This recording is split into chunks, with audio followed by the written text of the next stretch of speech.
The subcommittee will come to order. I ask unanimous consent that the chair be authorized to declare recess at any time. Without objection, so ordered. I want to welcome everyone to this hearing of the Military Personnel Subcommittee. Today's hearing is focused on the personnel policymakers who are charged with developing the policies, guidance, and programs that affect the strategic objectives for accessions, recruitment and assignments, benefits, career development, and much more. That is to say, you are largely responsible for developing the tools that shape the total force in each of your services. This is no small task. We are here to hear from you on the effectiveness and consequences of all of these policies, which makes what we are going to discuss here today so important. First and foremost, I wanted to congratulate all of you on the turnaround in recruiting.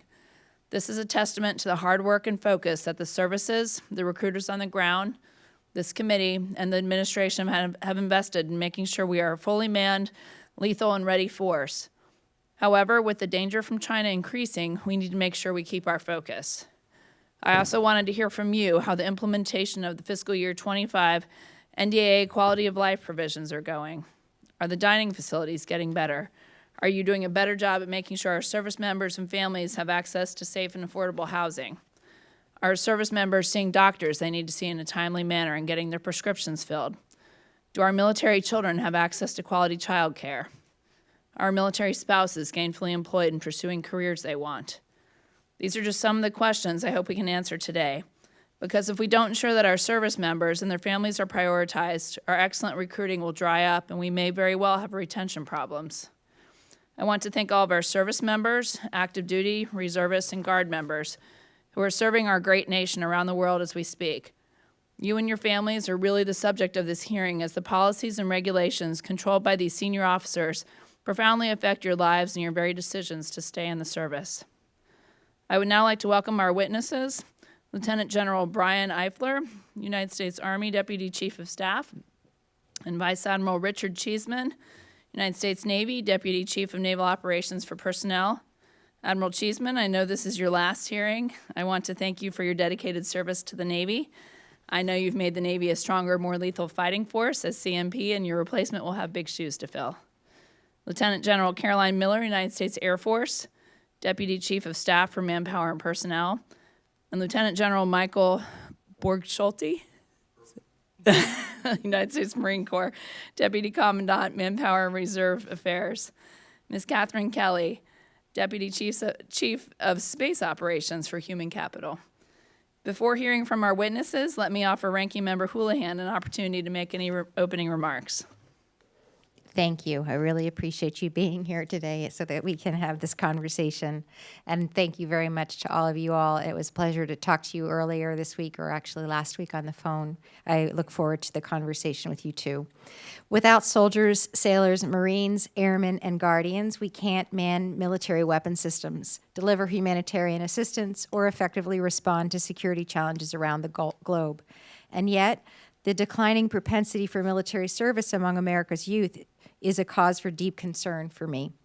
I come from a military family where several generations, including myself, opted to serve, but that exposure to a military lifestyle is decreasing across our nation, and parents and teachers and counselors and coaches are less and less likely and willing to recommend military service to young people in their spheres of influence. This is compounded by the fact that, according to Blue Star Families' 2024 Military Family Lifestyle Survey, only 32% of active duty families would actually recommend military service to a young family member.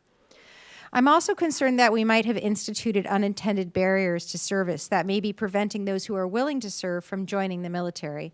So I'd like to partner with my colleagues and services to identify ways that we can actually widen the pool of applicants from which we draw our all-volunteer force. I'm interested in how the Army and the Navy's prep programs, which help potential recruits overcome physical fitness or academic barriers, might expand the pool of applicants. It will be important to understand the long-term impact of these kinds of efforts on first-term attrition and retention. We have seen awe-inspiring technological advances in these last 50 years, which suggest that the jobs of the military must evolve to meet the future fight. That's why I also want to hear from you in the services, and particularly from the Navy, about examples of new occupational specialties that might help our military keep their tactical edge in warfighting. We ask a lot of our service members. We ask them to risk their lives to protect our country, and in turn, we must make sure that we have their backs in support of them and their families. And I'm afraid that we don't always live up to that, and we need to do better. So that it's imperative that we continue to work, as we started in the last year's bipartisan quality of life panel, to evolve and improve the quality of life. The fiscal year 25 NDAA included several of the recommendations made by that panel, but there still is room for improvement and work to be done in areas such as food insecurity, housing, childcare, and access to health care. The soldiers, sailors, Marines, airmen, and guardians who serve us today have different needs than they did in the past. Women serving have increased to over 17% of the force, and nearly a third of our active duty service members have children. More than ever, the military must be able to provide service members with affordable and convenient childcare. However, childcare staffing shortages have resulted in untenable wait lists that negatively impact unit readiness across the force. Moreover, we must not lose sight of the impact that current events have had on our military. It does seem like every other day, and sometimes every day, we're hearing about another scandal out of the Pentagon, and I'm really concerned about how these stories might be affecting the morale of the force. It is also true that there are a series of recent changes in personnel policy which could potentially sideline exceptional men and women who are currently serving as well.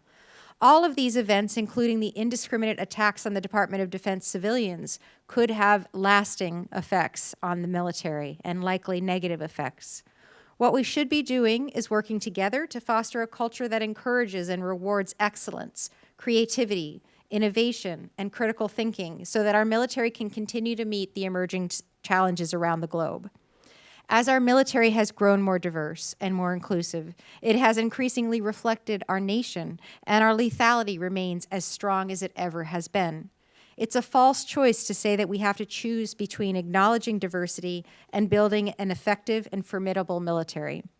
As I mentioned earlier, and with many of you on our one-on-one calls, I'm very concerned about this administration's assault on our federal civil service, which threatens the essential support programs for military families and the partnership between military and civilian personnel across our military.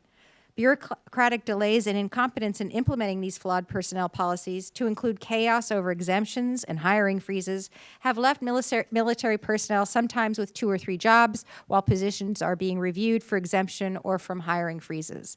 And it makes no sense that civilian employees spend months and months, that the DoD spends months and months hiring, are now being sent home in droves without really any logical rhyme or reason. So I'd really love to hear from you all about the impacts that these actions against civilians might be having, again, to morale or to retention.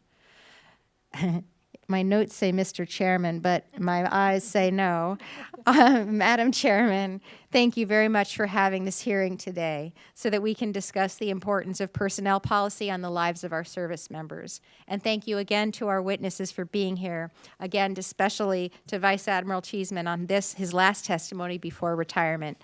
I am jealous. I yield the balance of my time, and thank you.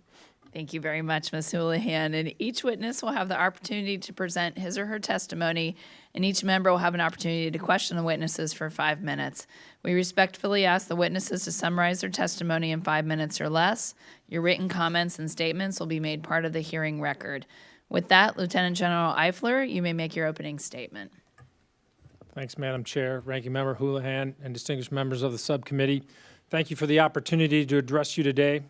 It's an honor to represent the more than 948,000 soldiers, 200,000 Army civilians and their families, all part of the most powerful Army on the planet. The Army stands ready to defend our nation as part of a joint force. With more than 109,000 soldiers currently deployed across the globe, our Army is lethal, cohesive, and ready.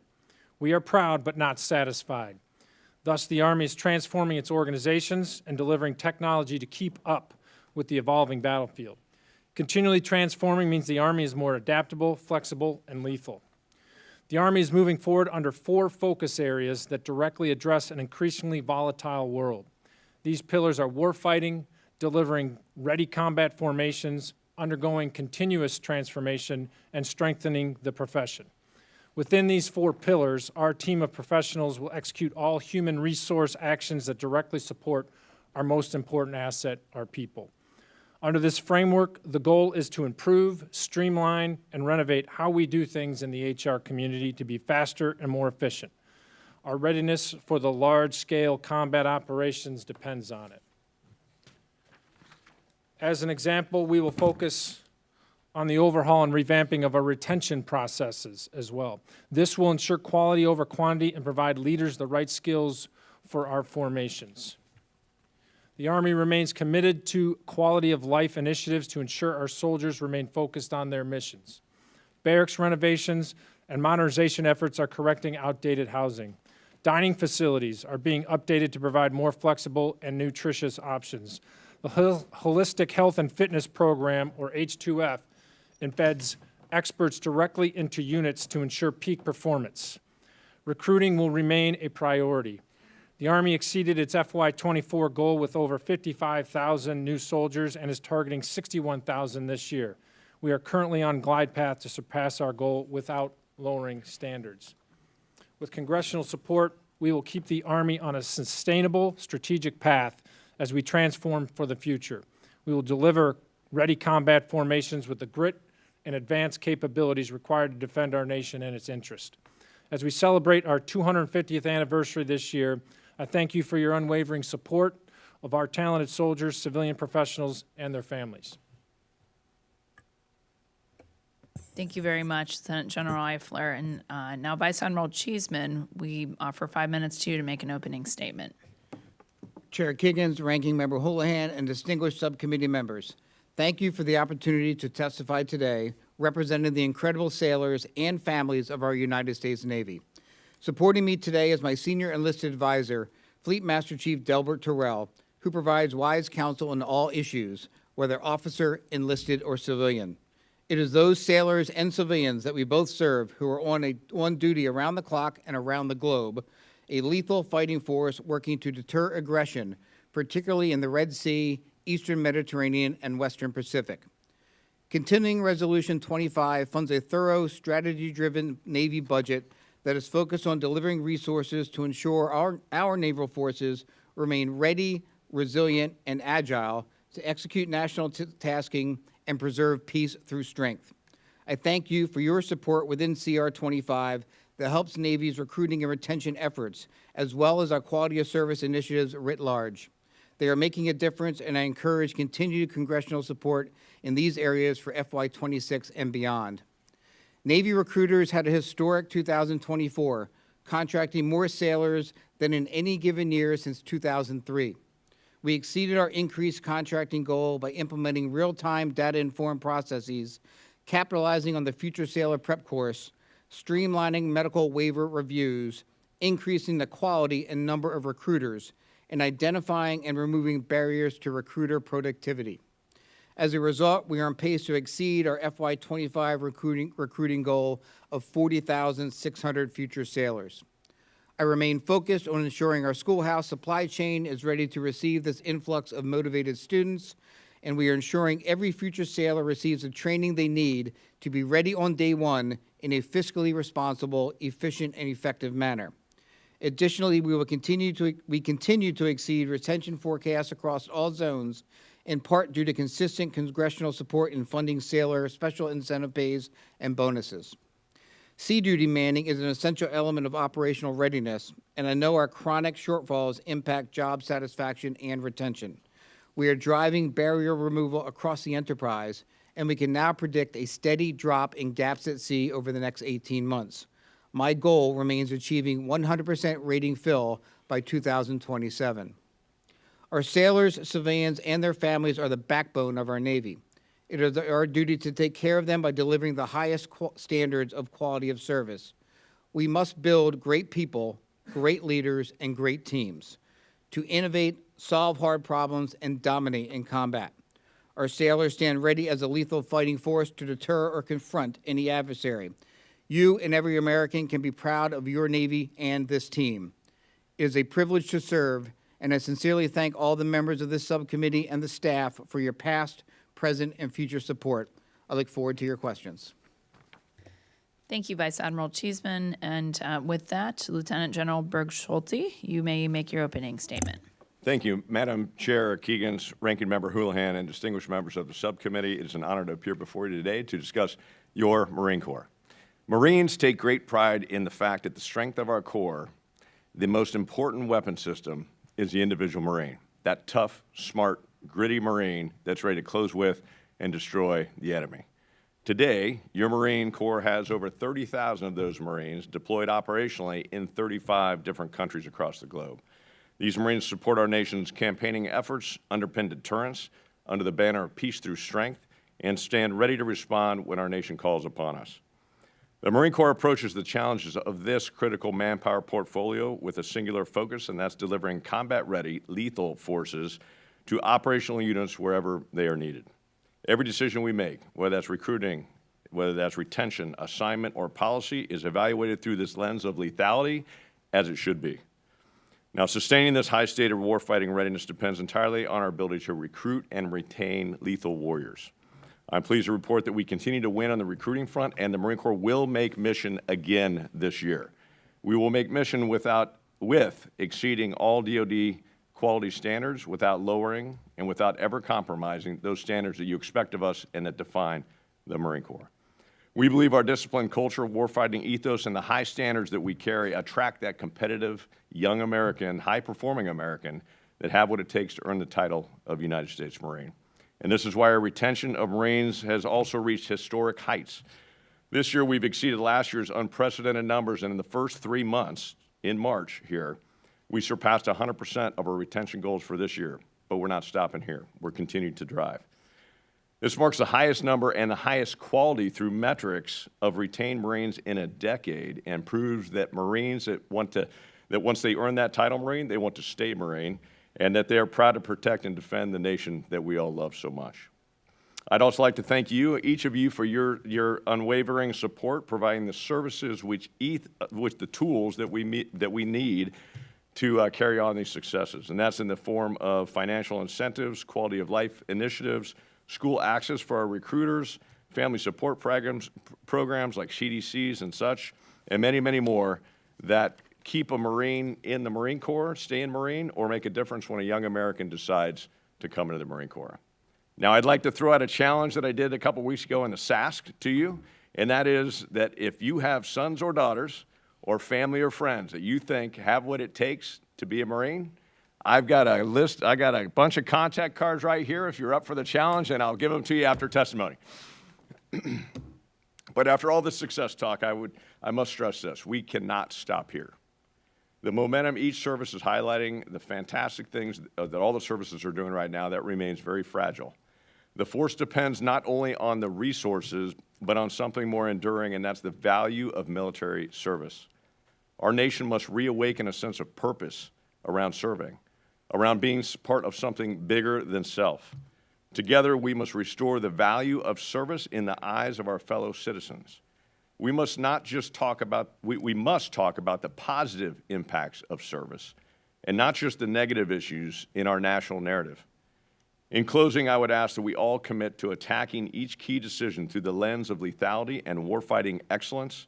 Our Marines and our nation are counting on it. I look forward to your questions. Semper Fidelis. Thank you very much. And last, we have Lieutenant General Miller. You may now make your opening statement. Oh, I'm sorry, Ms. Kelly.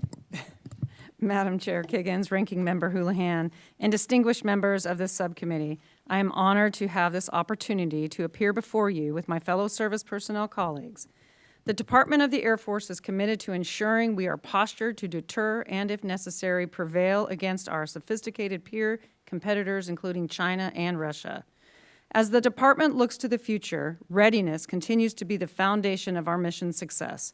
Readiness can be assessed through multiple lenses, but our most significant competitive advantage is our people, our airmen. This year, we continue to focus on recruiting, developing, and retaining skilled and innovative individuals, ensuring they are equipped with essential operational skills and resources.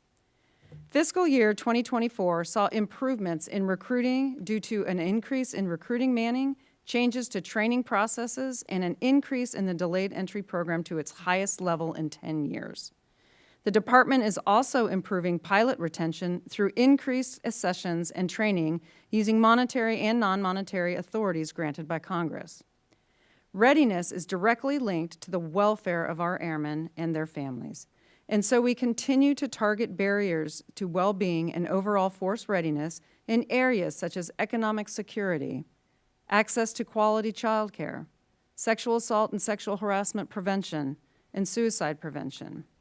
Efforts to reduce financial stress include training through programs such as Personnel Financial Readiness and Direct Financial Assistance authorized by the fiscal year 2025 NDAA.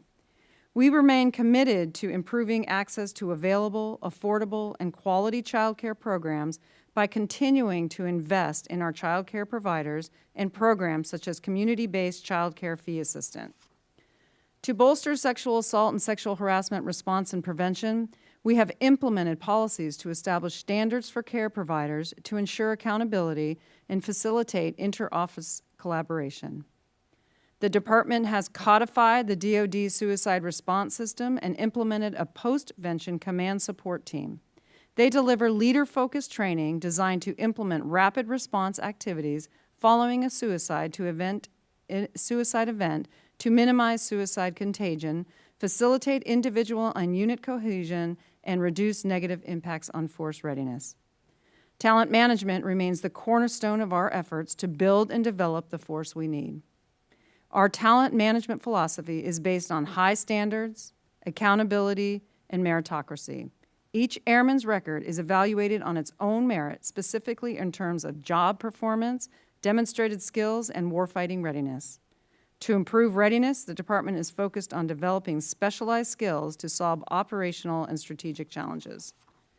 As the Department of the Air Force looks to the future to preserve our supremacy against adversaries, I assure you the Air Force leadership is wholly focused on maximizing readiness and lethality while caring for our force.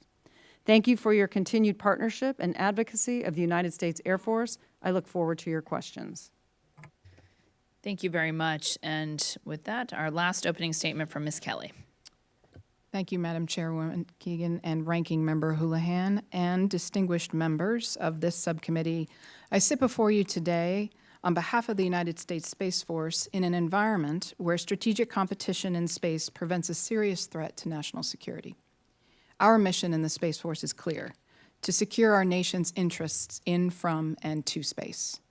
And this mission is achievable because of the incredible men and women who are guardians in the United States Space Force, and I'm proud to represent them here with you today.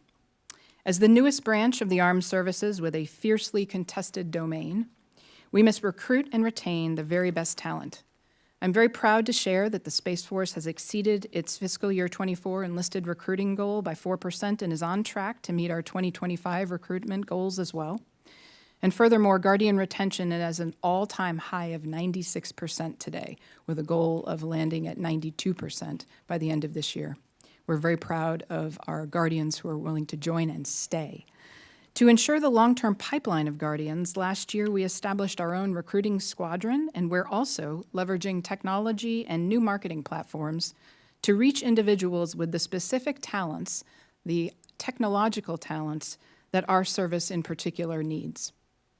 For example, this Friday on National Space Day, we will be premiering a show to introduce the United States Space Force at planetarium audiences across the country. Building the force America needs requires continued growth and investment in our space professionals. We are developing Guardians with the foundational skills and experiences needed in this dynamic and lethal security environment. And at every step, the Space Force is ensuring the warrior ethos is the nucleus of our service, and our lean civilian workforce is aligned to critical functions in direct support of warfighter readiness.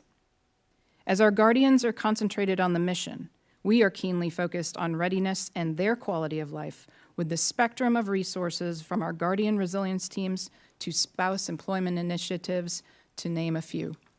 And among our top priorities is access to childcare, quality childcare, as this is especially crucial for those Guardians who provide 24/7 operational support to the joint fight, on duty around the clock, directly supporting those who deployed around the world. Thanks to the continued partnership of this committee, this past year we made significant progress in consolidating space expertise from across the Department of Defense. We opened the first application window for reserve professionals to transfer into the Space Force, and more than 300 are projected to transfer in 2025, with more interest to join than we had spaces to fill. I want to thank you for your flexible service options provided to us in the Personnel Management Act, which will integrate active, reserve, and guard components into a unified service with both full and part-time work roles in one service without separate component.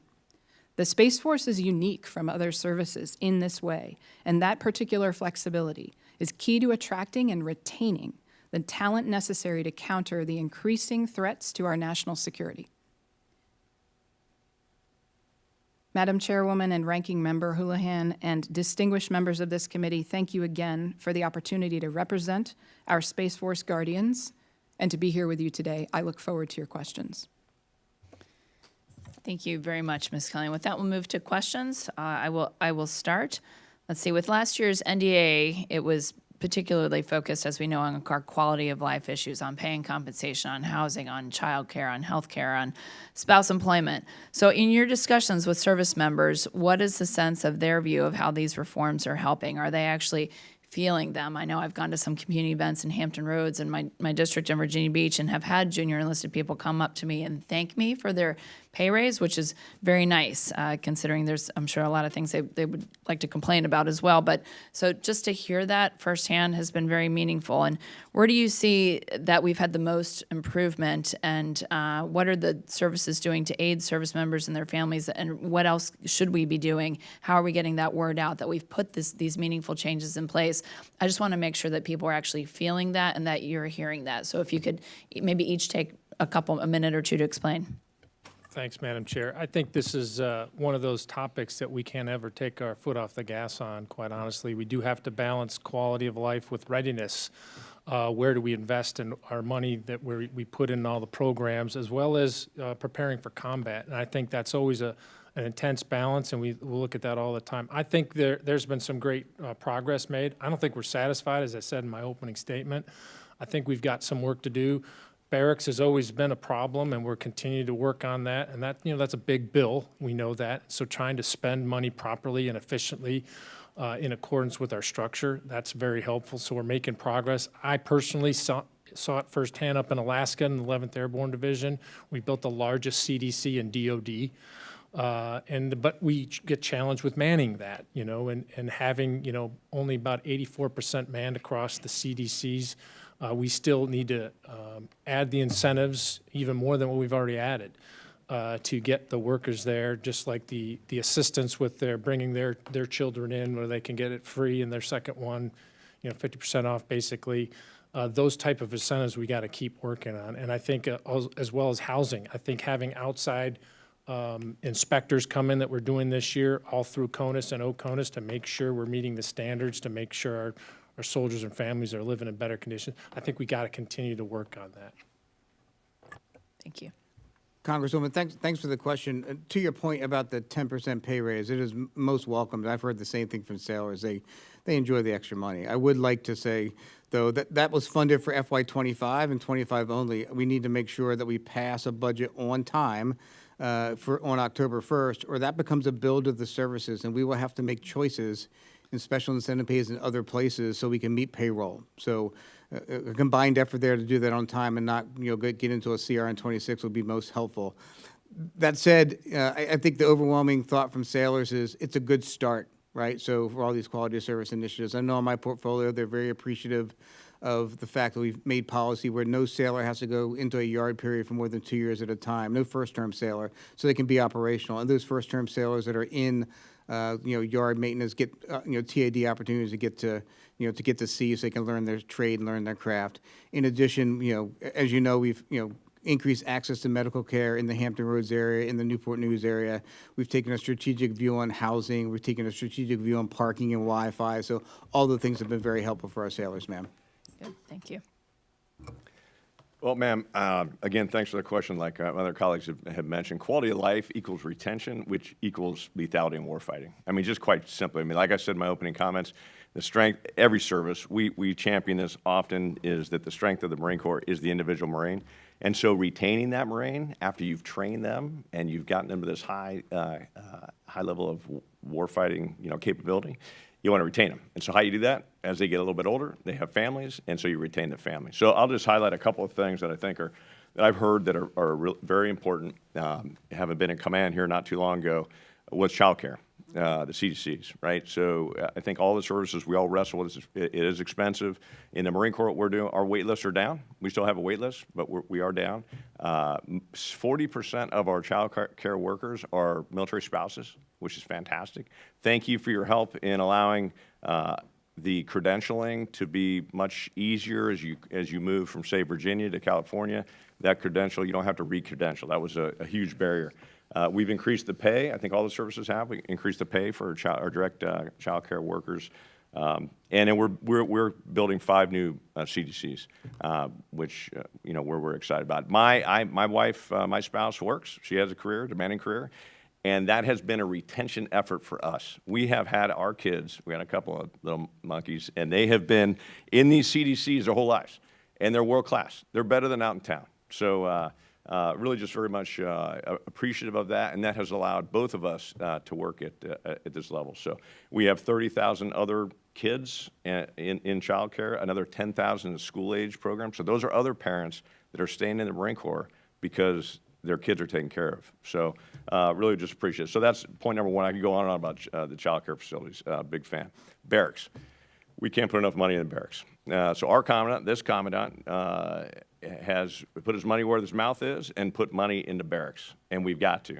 And it's expensive. It is a big bill with a B, a lot of Bs. And that's challenging, right? So what we tried to do was show our Marines something right away, because building a new barracks takes years. So we have those plans. However, what can we do now to refurbish them? We actually have a program, Operation Clean Sweep, that we start on the West Coast, where Marines can actually fix their barracks. We'll provide them some funds. Hey, they can fix some things. You punch the wall, I can drywall. And so they'll fix some of those things that shouldn't be punched in the wall. But if they do, we'll drywall it over. But just a couple points. Thank you. That's great. Thank you very much.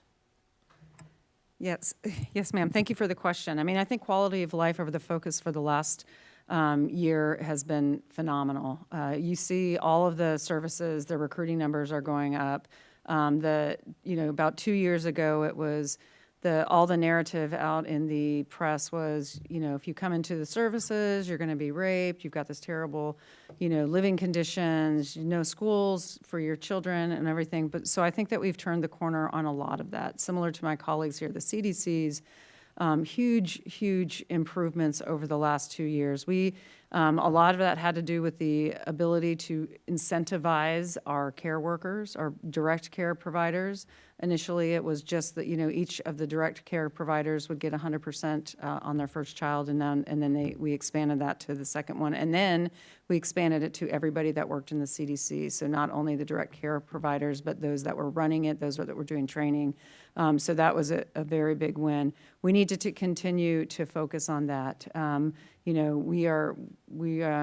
We see a little bit of a decline with the hiring freeze. We have worked collectively with OPM and OSD to make sure that we can continue the flow of hiring the child care providers and everybody in the NAF. So that will continue on. I will also emphasize the fact that the ease in which we can have spouses go from one organization to another is so helpful. You do recruit the individual, but you retain the family. And we have said that for a couple years, but that's very true. When you get an assignment, the first thing you do, especially if you have a spouse and children, is you look at the schools, you look at where you're going to live, and you look at whether or not your spouse, if they're working, will be able to be employed. And that is all improved. As my colleagues have stated, the dorms, barracks, they need some work, and we have been focusing on that a little bit. But we want to make sure that we have good living conditions for our airmen. as they come into the service. And so overall, I think the quality of life is good. We will continue to focus on that area. Thank you. Thank you. Ma'am, I'll add two things that are somewhat unique to the Space Force, although I completely agree with my colleagues in their preceding comments. From the space perspective, the childcare concerns are about having childcare 24/7 for some of our Guardian operators.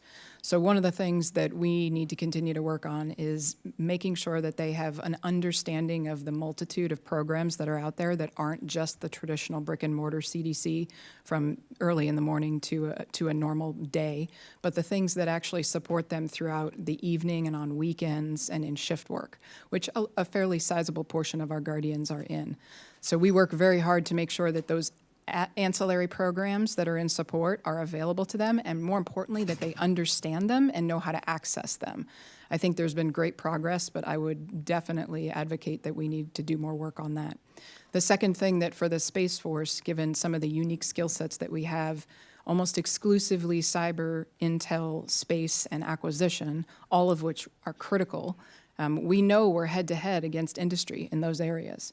And so incentive pays like assignment incentive pay or special duty assignment pay tied to the location or the expectation of the job, and tying those incentives to credentialing, which is the way that the technical side of private sector validates the technical credibility of those individuals.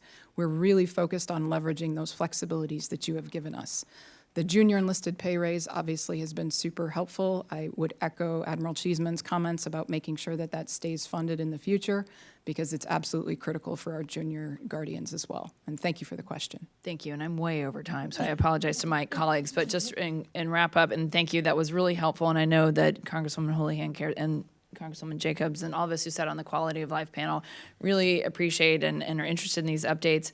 We need a PR campaign to, I know I traveled around with the books, the Quality of Life books in my trunk of my car, and every time I ran into something, I'm like, oh, look at all the great things we're doing, that we're trying to take care of our military families. But getting that word out is so important, and the housing, the barracks is a passion project, I think, for all of us, so we'll continue to work on that. I think one last comment that I think we left out a little bit in our quality of life work was, you all mentioned childcare and families, and you know, that's how we retain people, but the moving piece and how frequently we're moving people, I don't feel like we spend enough time talking. It's an expense, number one, but I mean, you talk about the impact of especially the people who have kids and when your spouses have jobs and whatnot. I mean, that movement piece, and I just, can we just, I ask that we reevaluate that sometimes. Do we really need to move? I understand the career progression and what that looks like for being stationed in different places, but I know how it felt when we were a military family. So when we moved around a lot, and then when we were able to stay for the last few years when our kids were getting older especially, and what that meant and how that set them up for success. And the impact it had on our decision, and I'm sure every military family's decision to stay or to leave the service. So I just ask that we put some more thought into that piece. And with that, I apologize. I'll yield to my ranking member. Thank you, Chairwoman. Can you guys hear me okay? I don't know why we're organized this way, but I feel like I'm perched up here. But as I mentioned during my opening remarks, I'm really concerned about what's going on with our civilian personnel at DOD. Many of you I spoke to, I shared that my experience when I served active duty was that probably at least 1-to-1 ratio of uniform to civilian. I think that we talked about the fact that it was, you wanted to say 50%, more than 50% in the Air Force as an example. So this means as we are giving people fork in the road decisions or potentially riffing them at the civilians, we're necessarily asking more of those who are in uniform, who are left behind, and we probably have very little expectation or understanding whether those positions will be retained or backfilled. So I'd love to be able to hear from each of you whether or not you're hearing whether service members are being asked to pick up additional duties created by these vacancies and what the impact has been on readiness and morale. General Eifler, it looks like you're Thanks, interested. Ranking Member. Hey, I appreciate that question, the concern, and I probably speak for everybody here. The civilians maintain an important role for us, for our readiness, for our continuity. Don't want to underscore that enough. And so we continue to look at this. So with the DRP, with the delayed resignation program, we had about 16,000 sign up to do that, which is significant. We haven't had to cut anybody. And so right now, we're in the analysis of looking at, okay, what's the impact? Because like you indicated, we don't want to impact on readiness or the mission. And so right now, we're in the middle of reorganizing and seeing, like I said in the open statement, streamlining, where are we having holes or gaps or things that we're falling through. We haven't had to make any cuts yet, and so we're still looking at, okay, is there an impact? Because we are doing some reorganization because of that, and that's something we're looking closely at to make sure we don't have a gap in our coverage as far as the mission's concerned. How is it possible that there can't be an impact when you're talking about 18,000 people who have voluntarily or otherwise decided not to serve any longer, or Yeah, are I not think- able to serve any longer? Yeah, and I think that's what we're looking at, because if we can reorganize, we do. If we can combine some similarities between some of our organizations, I know that we're doing that inside of the Army G1 to see what that's going to look like. And since those thousands haven't left yet, we still have some time to sort of figure that out. And I think internally as a staff and with the Army staff, we're briefing back in the next couple of weeks, okay, how we reorganize, where are the gaps, so we can say, hey, we need to backfill this person or this position to make sure we're not missing any of the missions. Or so, I mean, there are some concerns out there as well. Thank you. From the civilian. Admiral. Yes, ma'am. Thanks for the question. So similar answer to, as my Army counterpart. I don't have total visibility on the entire Department of the Navy. That portfolio is not in my or that piece is not in my portfolio. But in my own enterprise, about 10% of our folks took the DRP. So to your point, there will be an impact. We just don't know what it is as we look at potential reorganization and how it will shake out. I can't do my job without my 3-star civilian equivalent deputy. It's important. She did not take the DRP, good for me, but I am very concerned about my force development pipeline, how it will affect the schoolhouses, and how it will affect our pay systems going forward, depending on how that shakes out. So we've done a lot of work in the last 2 years, in modernizing our pay systems. We're in a much better place. We are, as far as I'm concerned, the gold standard in getting pay transactions done and taking care of sailors. I don't want to see any impact at all, and we'll be paying attention to that to make sure we mitigate appropriately. Thanks, and I know I won't have enough time, but I would like to follow up with you about that conversation that we also had about the fact that you don't have visibility, or you're not different than the other services, including the Marines. You don't have that direct connection to the civilian pipeline, and I think that's ma'am. Interesting and worthy of exploration. It's further. managed at the secretariat level. Yes, ma'am. Yes, and General, thank you. Yes, ma'am. So our Marines are civilians. We call them civilian Marines.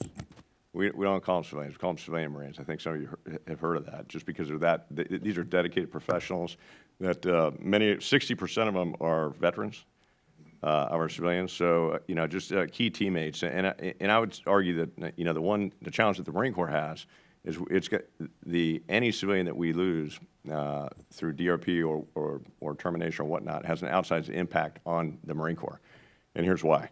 Because we're more lean than any of DOD. We have a 9-to-1 ratio, 9 Marines to 1 civilian, and the rest of DOD is 2-to-1. So I had to ask when I got these numbers, what are we doing wrong? But that has an outsized impact as far as how many students. So losing 1 civilian. Our numbers are smaller. We have 1,600 approximately that took the DRP, which was a good deal for some of those individuals, and some were more senior, more experienced. So again, as we look at like the other services, we're looking at the impacts of what losing these individuals is, and then restructuring as appropriate to handle that challenge. And then some had exemptions, which was helpful too. Recruiting exemptions and things. Childcare was exempted and such. But thank you for that question. Civilian Marines. Yes, ma'am. Thank you for the question. And we talked a little bit about this at our phone call. But what I would say, we are same as my colleagues here, that we're looking at how to restructure. We're going to lose probably about 12,000. We're assessing that right now.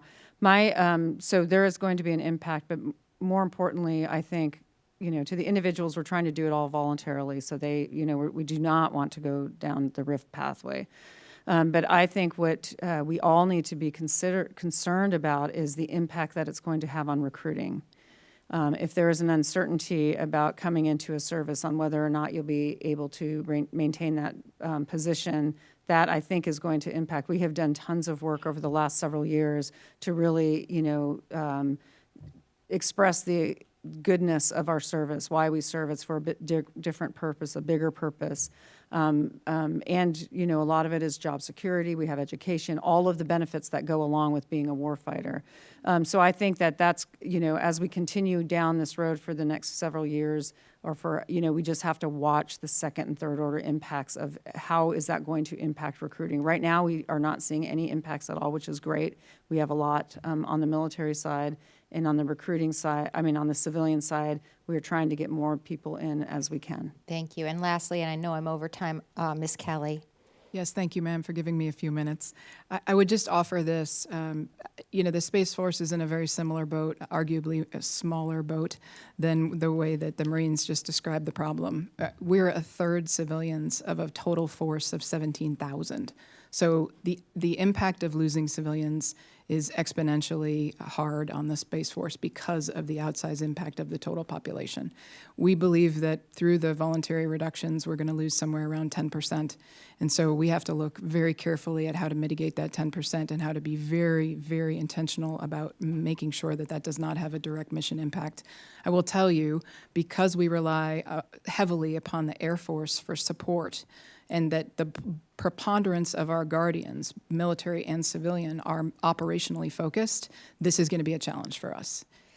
So I will yield back to the chairwoman, but it just is astounding to a person, woman and man, that you guys each said, well, we're going to try to have to figure it out. It just feels sort of ironic because it's like this fire, aim, ready kind of concept. We literally, in some cases, are firing or removing people, and then we're figuring out what to do about it. I really appreciate the candor of your responses, and I yield. Thank you. The chair now recognizes Mr. Cisneros for 5 minutes. Thank you, Madam Chairwoman. And if I could just say, it is a total force. Nearly a million of the DOD is about a million are civilian employees, and they play an essential role in the defense of this nation. But with that, I'd like to move on to a different topic.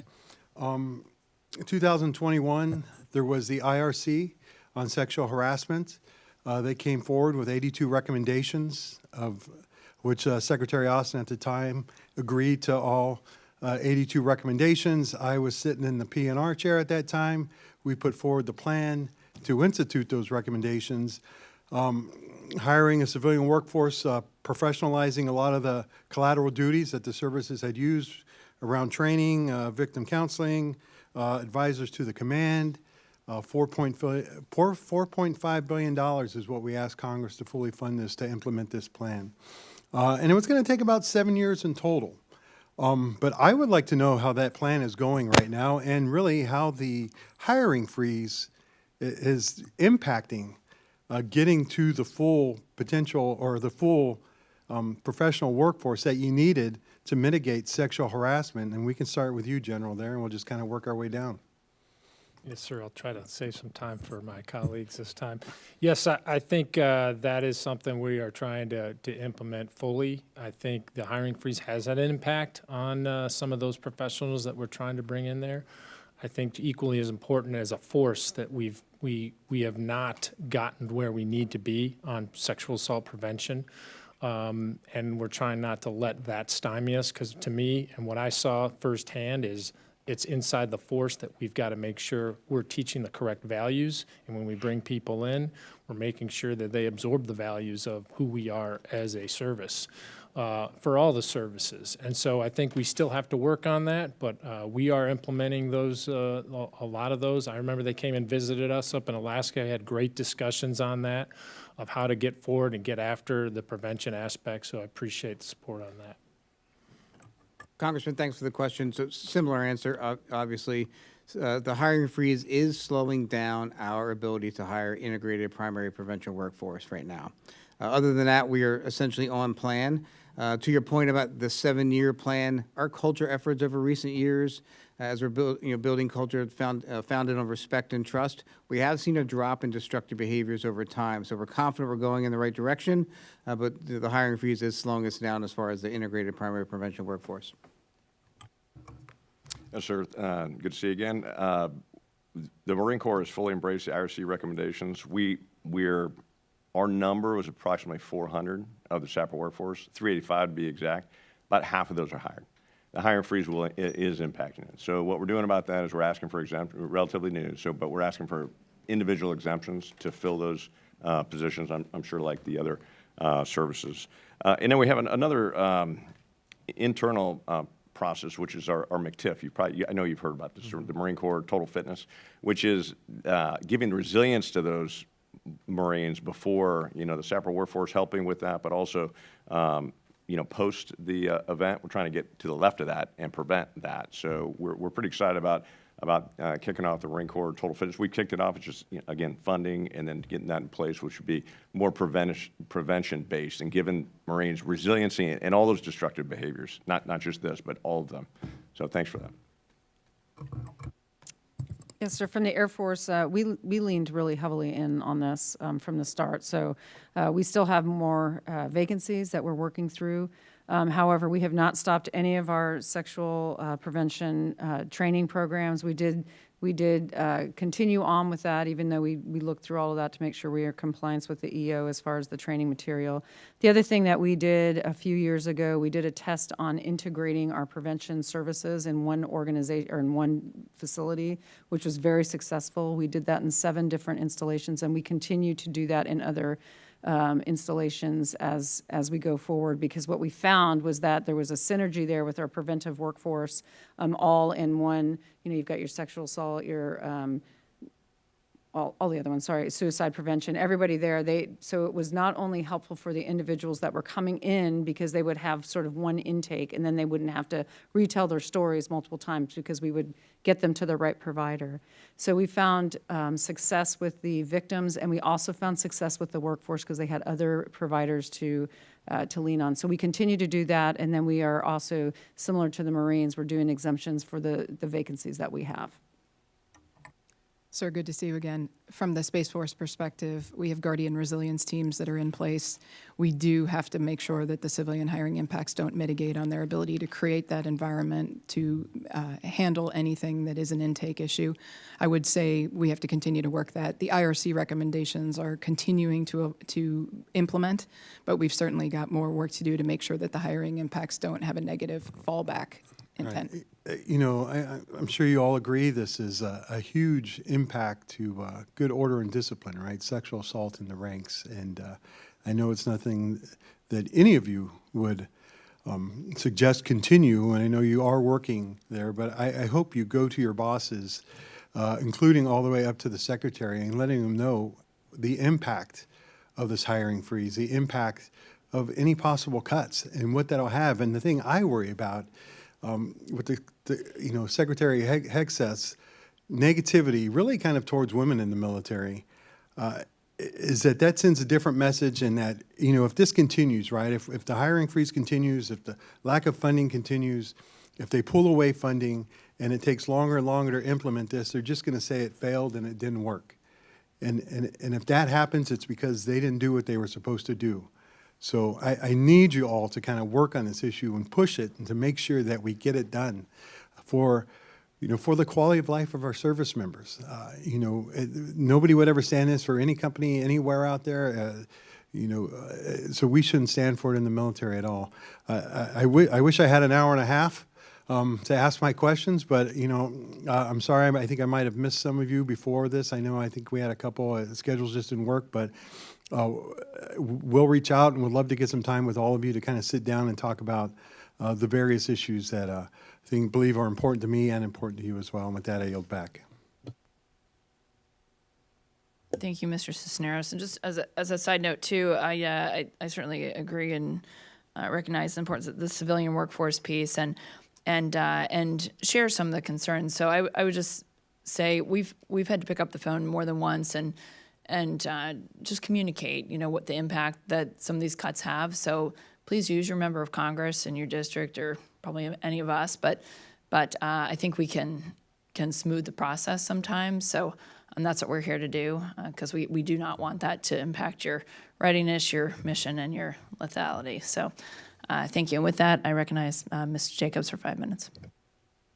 Thank you, Madam Chair, and thank you all for being here. Admiral Cheeseman, congratulations on your upcoming retirement. Thank you for all of your amazing work on behalf of the sailors in San Diego and across the country. As we've mentioned a lot, the Military Quality of Life panel last term, we were able to get a lot of really important things in a bipartisan way, and I hope we can continue that. One of the things I was really proud of was our provision to require DoD to update their child care provider compensation model, which hadn't been updated in 30 years.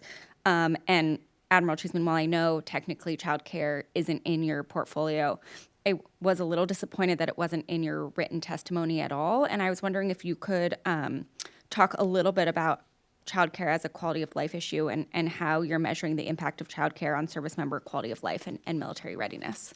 Yes, ma'am. Thanks for the question. The absence in my written statement has nothing to do with the importance of this issue. First and foremost, specific to the child care issues you talked about, we have increased the overall pay scale. So that's helping. In the last year, we've increased the number of providers by about 10%, and until recently, the wait list has gone down significantly. The hiring freeze has affected some providers and is starting to allow the waiting list to increase. Different changes with how we handle spouses, the licensure back and forth has definitely helped with that. So overall, I think we're in an okay spot. We need to pay attention to the hiring freeze and to, like all my colleagues talked about, and make sure that we're not affecting sailors and their families. Well, thank you. And on your way out, if you have other ideas on what you'd need from Congress to be able to address the child care shortage, please do let us know, because I know on a bipartisan basis, we're all very keen to do that. General Miller, I know that the Air Force has historically been very strong on child care. Have you had to make any changes to your child care program as a result of recent staffing changes? Thank you, Congresswoman. Yes, we have actually. We've had to shift because of the hiring freeze and because the first round of DRP.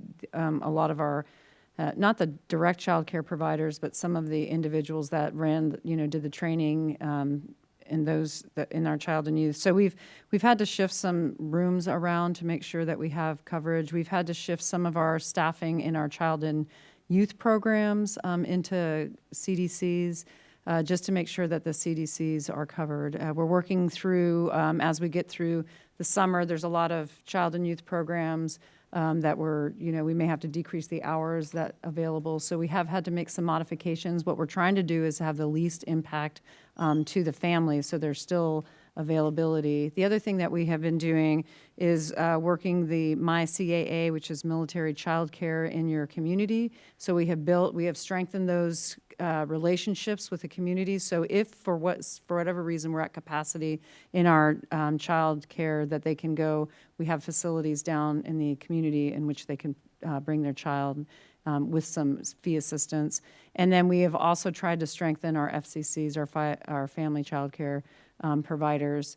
And we were doing really well. Right now during PCS season, it's going down a little bit, but that's standard. But we've done a very big strategic push on, we've got to have the FCC families there. And that does also get after what Ms. Kelly brought up earlier is the 24-hour and just different programs. So thank you, ma'am.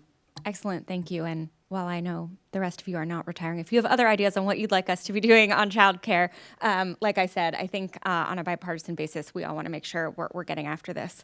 I know Representative Kiggins and I represent sort of the two biggest consolidation of military assets in the country, so we hear about these things a lot. And on that note, in representing mostly the sailors and Marines in San Diego, obviously one issue that we've heard a lot about is from the many transgender service members. And while I know you all don't set policy, I did want to know either Admiral Cheeseman or General Barger-Schulte, if you've been able to meet with any of the sailors and Marines that have been impacted by these policies, and if there's anything you've been able to do to foster a command climate that supports all service members through these changes. Congresswoman, thanks for the question. As you noted, we don't set policy, right? So we execute policy unemotionally. That being said, you asked a very specific question, have I met with any transgender service members? I have not. I am confident that we have set a culture in the United States Navy of respect and trust and taking care of every shipmate, and that includes our transgender shipmates. This issue is currently under litigation, so I'd rather not speak anymore, if that's okay. Understood. Well, Ms. Jacobs, it's great to see you. If you remember, we cut the ribbon at Miramar. Oh, at I remember. We're CDC. so excited. You remember? That was so really It's excited still about only that. at like 68% capacity, though. That's why we got to fix the staffing. It is true, and we're going to build another one there too. So I think, as you know. Excellent. So I would say the exact same as Vice Admiral Cheeseman. Just we're very we don't set policy. We uphold the standards that we're given by our civilian leadership. Awesome. Thank you. I yield back. Thank you. The chair now recognizes Mr. Crank for 5 minutes. Thank you, Madam Chair. I appreciate it, and I apologize. I was in our Strategic Forces Subcommittee hearing, which is at the same time. General Eifler, last fall, soldiers at Fort Carson were failed by the Army. Every day, our junior enlisted rely on the services to provide adequate meals at on-base dining facilities, paid for by money taking out of their paychecks for basic allowance for subsistence. Yet at Fort Carson, according to a Military Times article, quote, troops reported being served food that was either improperly prepared or unavailable by the time they reached the end of the line. Kiosks intended to replace dining facilities in some circumstances with grab-and-go options are frequently empty, particularly during peak times when soldiers finish their shifts, unquote. I'm sure you'll agree with me that this was unacceptable and cannot be allowed to happen again at any military installation. An army that's not fed is an army that cannot fight. Can you tell me what was the root cause of these issues at Fort Carson? Thanks for your concern on this. You're right, it is unacceptable, and those are, I believe, anomalies, but, sometimes we make mistakes, and we own up to it. I think it was a lack of forecasting with the return of forces from overseas in some cases, where they didn't anticipate more people coming into the dining facilities at that time, and I think that was the shortfall. So they didn't have enough, so they had to basically go make more food. Eventually, they sorted it out. But I'm confident that leadership there right now in the 4th Infantry Division of how they rectified that should not happen again. It's a sort of a leadership. It's an organizational. It's a model to make sure you forecast have enough food for everybody that's coming in. I think they just missed that. Yeah, General Doyle has been a great commanding general at Fort Carson and a good friend, and I do agree that he's done a good job in handling that situation, but it was an unacceptable situation to begin with, so thank you.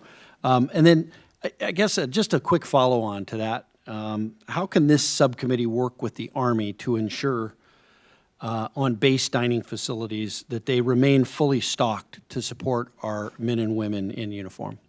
Yeah, I think I appreciate what you guys doing. I'm working with your staff back there on the back wall, what we're doing, especially with some pilot programs that we're looking at, much like privatized housing in a positive light, trying to do some privatizing in the dining facilities where we have a pilot program where, a private company gets a contract, owns the mess hall, the response, they get money that comes from the service members and those that eat in it. So it sort of encouraged them to cook good food and bring more soldiers in. So I think that's a win-win. We're working with some waivers to get contracts in to do that because Department of Education owns that.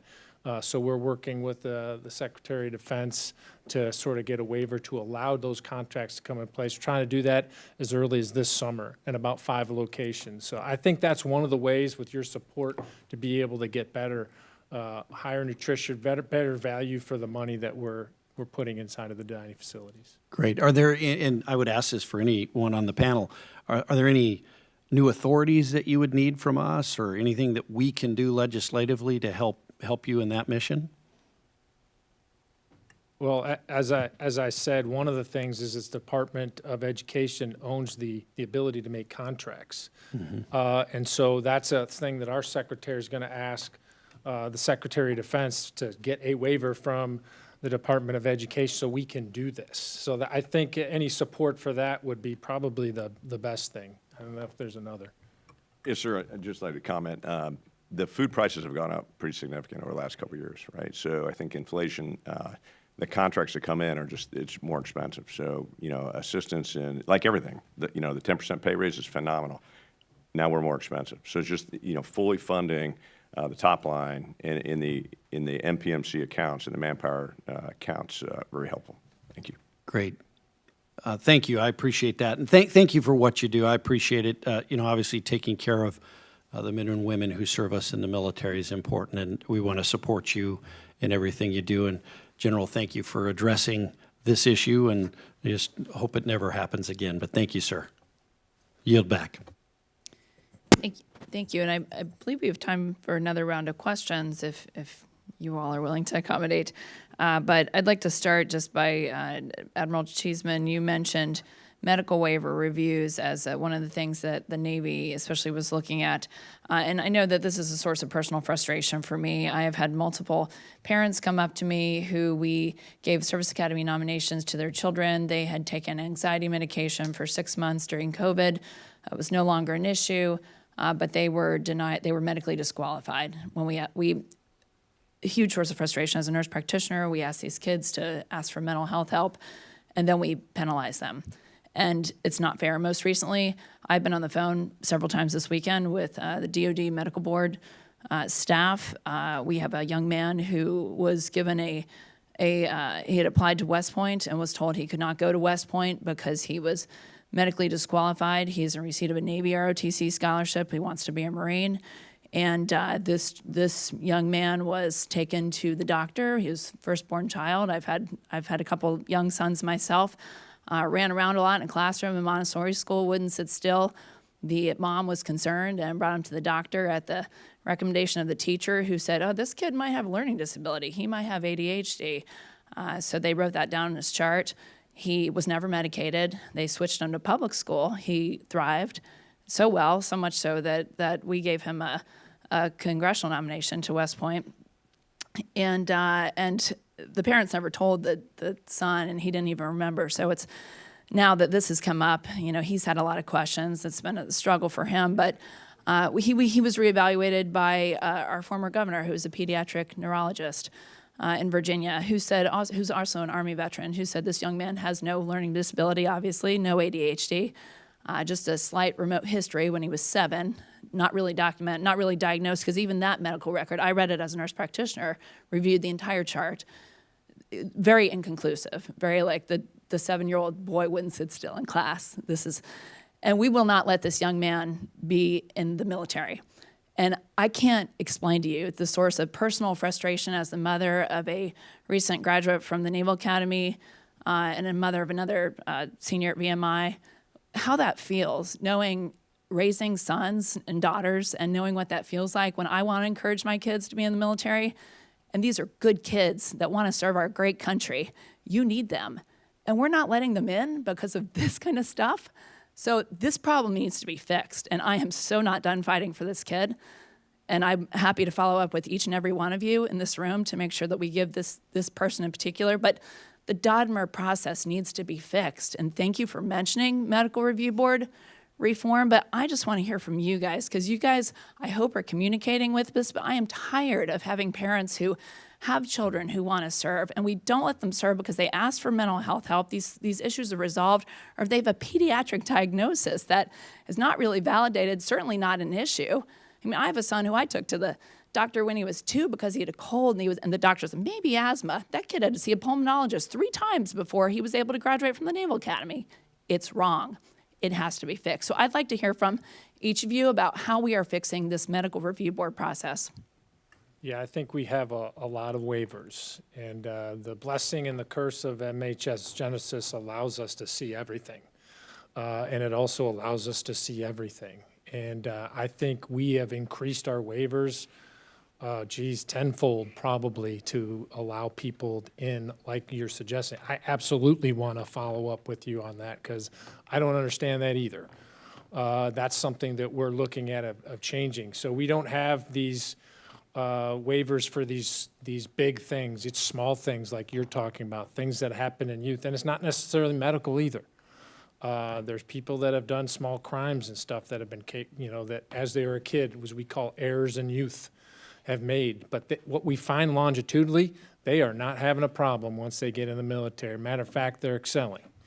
And so I absolutely want to work with you, but I know our USAREC, especially at a recruiting command, they are processing thousands of waivers this year because they see so much more. But those waivers are also getting approved, and we're very careful of that, but I definitely want to work with you, especially on this case. The waiver process seems to be inconsistent. In talking to Dodmer, it seems like the service academies each have different things that they are accepting as waiverable, even including ROTCs are different, and what they assume is a waiverable condition. And they said that this was not a waiverable condition. So there's no consistency from what I am understanding, but happy to hear from. Ma'am, thanks for the question. Very important issue, and I agree with you. At the outset, I would like to recognize the work that we've all done with OSD over the last couple of years to refine what those medical waivers should be. It can't be when you're 8 years old, you had an issue and therefore you cannot serve. There's been a large number of conditions where it's been something clinical in the last year or 3 years, depending on the issue. So it's important. The waiver process itself is cumbersome. If it's in the record anywhere, whether it's a current condition or not, it requires a waiver. So if you broke your arm when you're 8 playing soccer, you must get a waiver for that, even though you may be a state champion soccer player now, right? Because it's in the record. So therefore, you're not perfectly clean. So that process, I think it comes down to risk tolerance. Where we have made strides in the Navy specifically is medical officers make recommendations, commanders make decisions. And if we think the future sailor, poses no risk to themselves or the team at Great Lakes or in their first tour, then we're going to waive the condition and bring them on board. So that's how we've approached it. That's how we've refined ourselves. Our attrition rates are at all-time low. It's worth the risk going forward on these conditions as we make, educated decisions on the youth of America. Thank you. Again, like my colleagues, thanks for bringing this up. I have personal stories. I won't, relay here, but the same type of personal stories where something that, these are the kids we want. These are the tough, gritty, who hadn't had a concussion in a contact sport. But I mean, these are the kids we want. And the waiver process, cumbersome, it gotten better. It has improved. We have not seen. One of the intent of this was to have less attrition. We're not seeing a statistical less attrition with Genesis. So I appreciate you bringing this up. For us, it's the Department of the Navy. My good friend here, Vice Admiral Cheeseman, said he's going to fix this before he retires, or he can't retire. So it's all going to be worked out. That's good news for us. Yes, ma'am. It's the same in the Air Force. I work closely with General DeGoes, our SG, on these. And, to your point, some of these just are, they're unfathomable. It's like, okay, 7 years old, you shouldn't have to do it. And so we have some of the same issues, but we're working through the waivers, and it's just we need to streamline that process. It is cumbersome to do it, but we're doing it because we want these individuals to serve in the Air Force. It needs to be reformed. Ma'am, I'll just add that I think the overall DoD level discussion is the right one to have. The consistency is a challenge. The waivers are helping us through it, but time-consuming, cumbersome, and they lead to inconsistency. From the Space Force perspective, we have a very different way and different model that people are serving in. And so there's some flexibility there, and what we've tried to do is signal to the Department of Defense that there's probably some flexibility to open the aperture here. It's a new passion project, so thank you very much. With that, I yield to my ranking member. Sign me up, because I have the same number of stories, and many of my kids' friends and many of my family members have experienced the same kind of just mind-boggling discrimination, I think, on these issues. And so if there's something we can do to help reform this. I've seen the same thing with the Uniformed Services University as well. So it's broader than this stage right here. I'm going to try to ask what amounts to 3 questions in 4.5 minutes. But in one of them, I just want to know, is it true? Like, this is one of these salacious rumors that a member of Congress wants to know if the answer is true.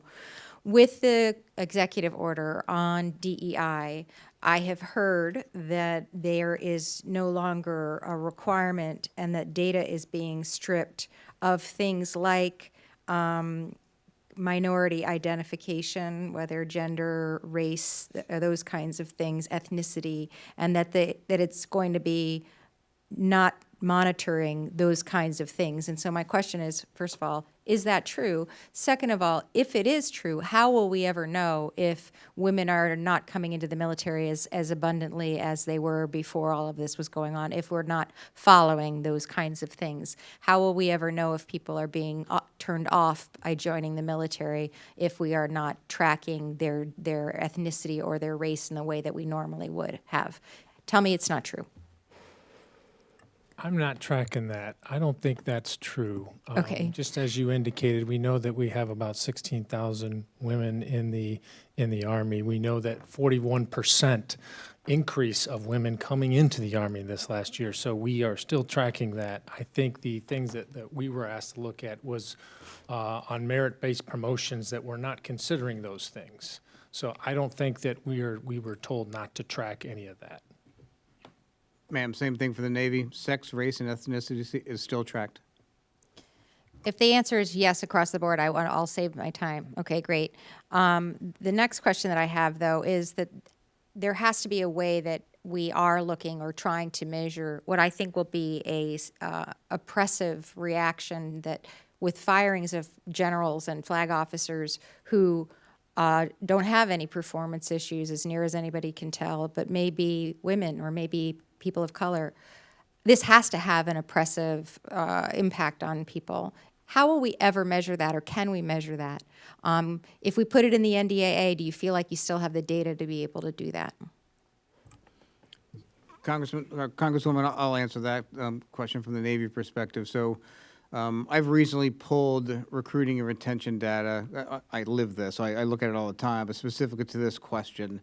And while there have been firings in the past, there's no impact, no causal impact of retention or recruiting for any subset of sailors going forward.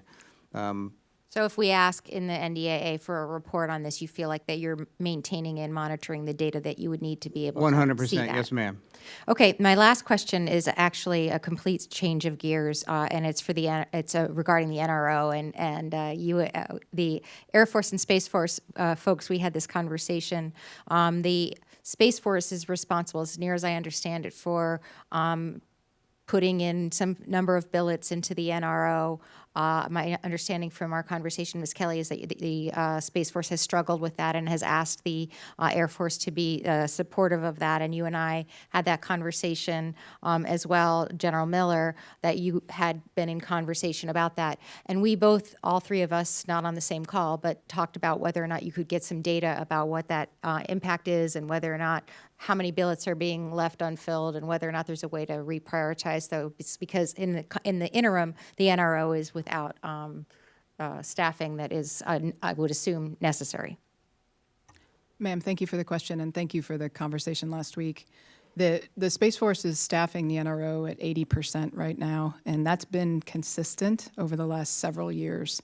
So we haven't had a significant reduction in the overall staffing. But what we have had is a challenge trying to meet that number and the emerging mission requirements that are being levied on the Space Force. So it's not so much a billet issue from our perspective, it's a people problem, trying to make sure that we continue to staff the NRO and validate what they need as well as what we need to do to emerge.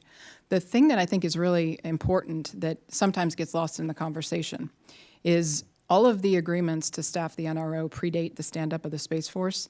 And so what we've done with the Air Force in partnership and the NRO is come together over the last I guess, 5 months or so, and figure out how do we continue to staff the NRO going forward to make sure they have what they need and that the services continue to have the right trained guardians that can be supported over there. Thank you. I yield. Thank you. The chair now recognizes Mr. Cisneros for 5 minutes. Thank you, Madam Chairwoman. I want to ask about the Brandon Act. It was something that was passed by Congress, signed into policy at DOD, and put down to the services. I've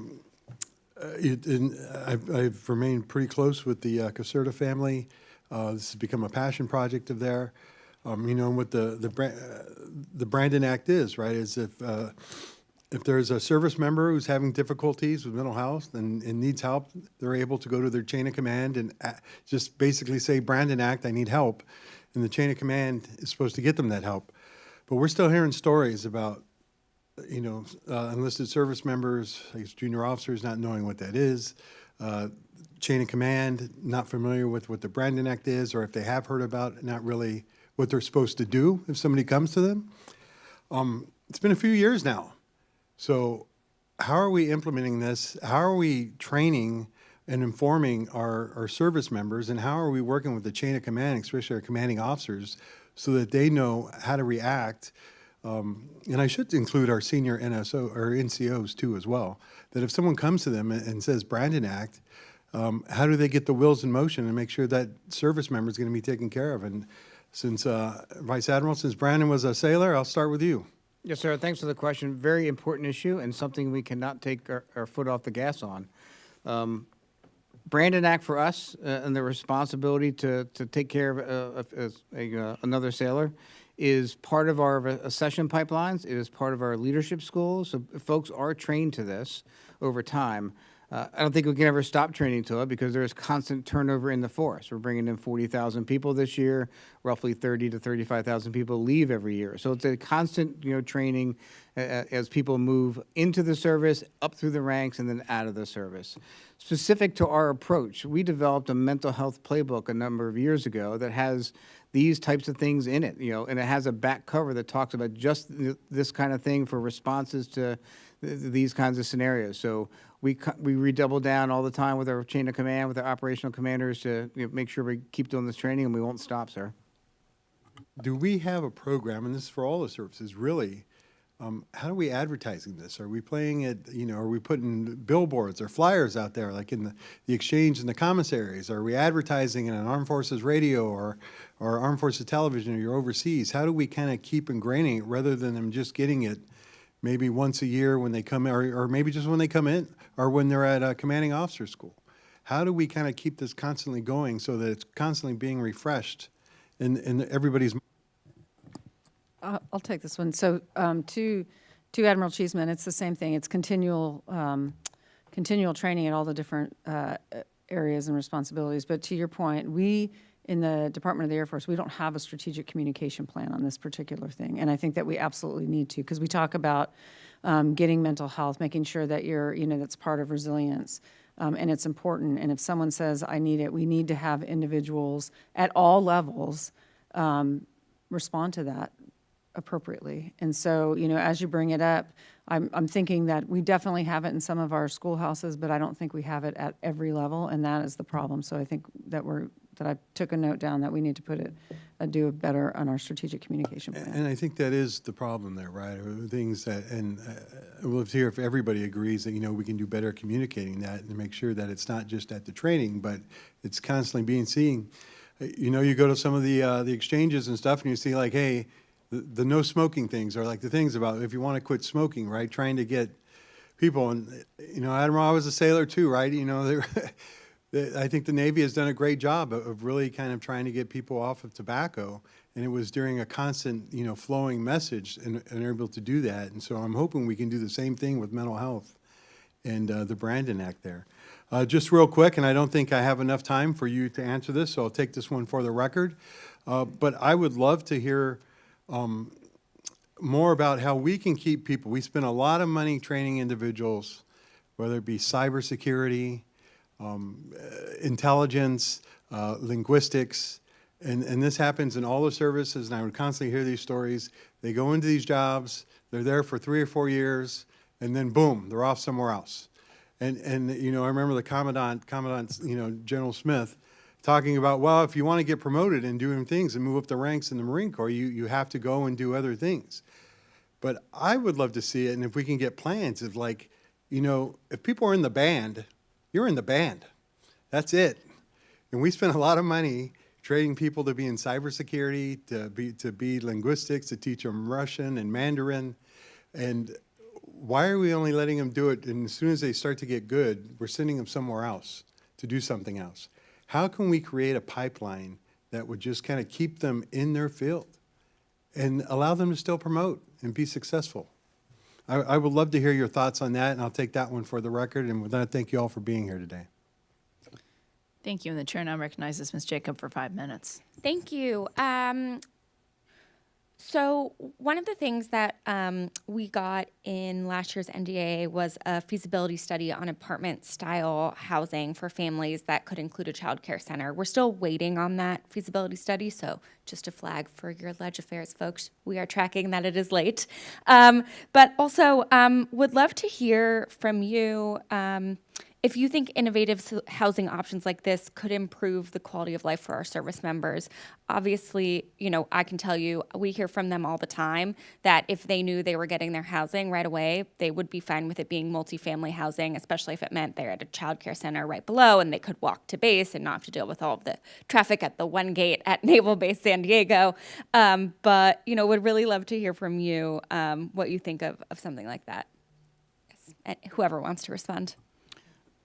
Congresswoman, I'll go first. You know, the Navy's working hard to make sure no sailor has to sleep where they work. And core to that is, you know, moving off the ship, moving away from their unit during their free time.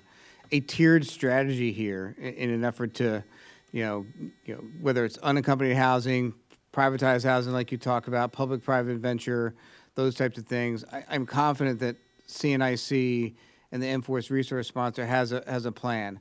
What will be very helpful here is authorization for an increased partial BAH. That will entice privatized folks to work with us to be able to provide these options that you speak of.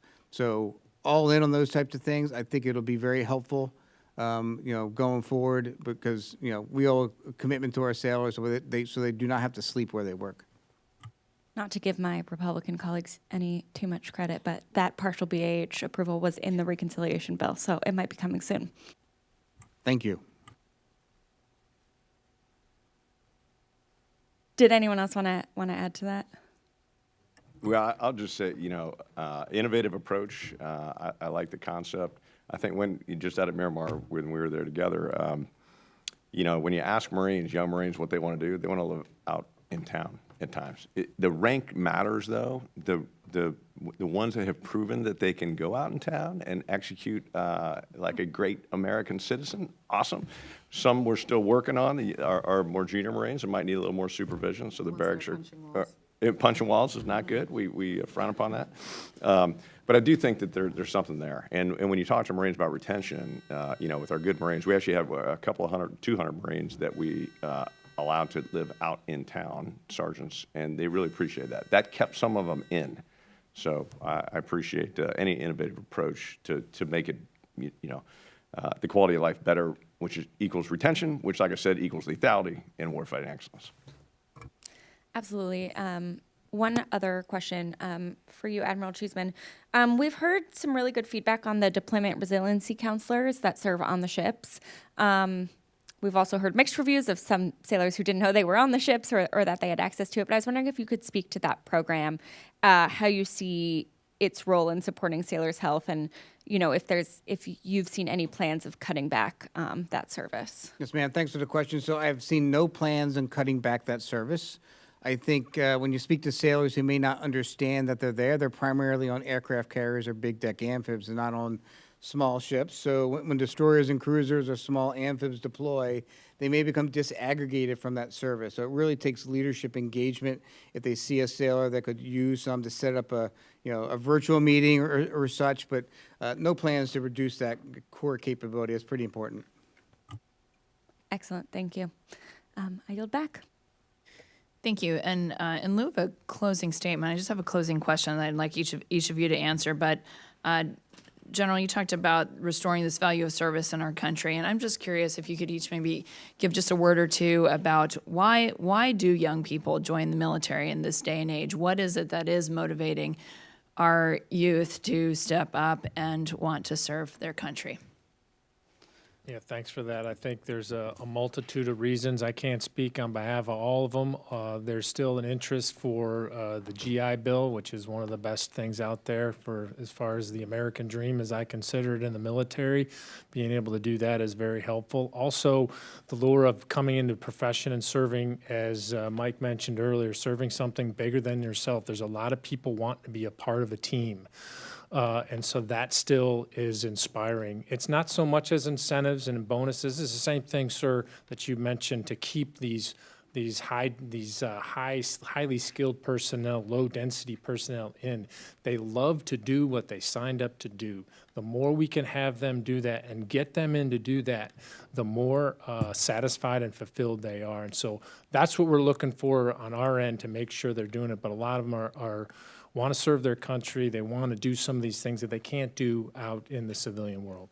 Thank you. Congresswoman, great question. The average age of a new sailor in our Navy is 22 years old, so they're not fresh out of high school. They're finding the Navy a better place for them than in the outside world. Sometimes that's pay, sometimes that's bonuses, sometimes that's housing or education or medical care. But it's to what my colleague said. It is core to the mission. It's the sense of purpose, the sense of getting something done. They want to do the job, ma'am. That's why they're here. Great, thank you. Again, thanks very much for asking this, because I think our national narrative has got to champion this. You know, in these hearings, we talk a lot about we're fixers, right? There's things that we need to fix. So we talk about things we need to fix. But that narrative becomes kind of negative. And I think when we talk about the fantastic value of serving something bigger than self, that's why we all stay in. That's why all of us could go do other things, right? And same for you. But I think, you know, specifically for the Marine Corps, I think it's our high standards. You know, we tell, you know, we're fairly confident in our high standards, and we challenge young Americans to be Marines. And sometimes we tell them, I don't think you can do it. And that's why I'm going to, you know, at the same time, I challenge you. And, you know, this is an interesting fun fact. Only 50% of our force is on a bonus for retention. That's pretty amazing.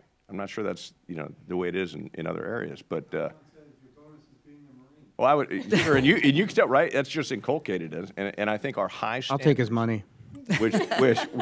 Which we say, hey, if you're going to come to the Marine Corps, you're going to fight. Every Marine does martial arts.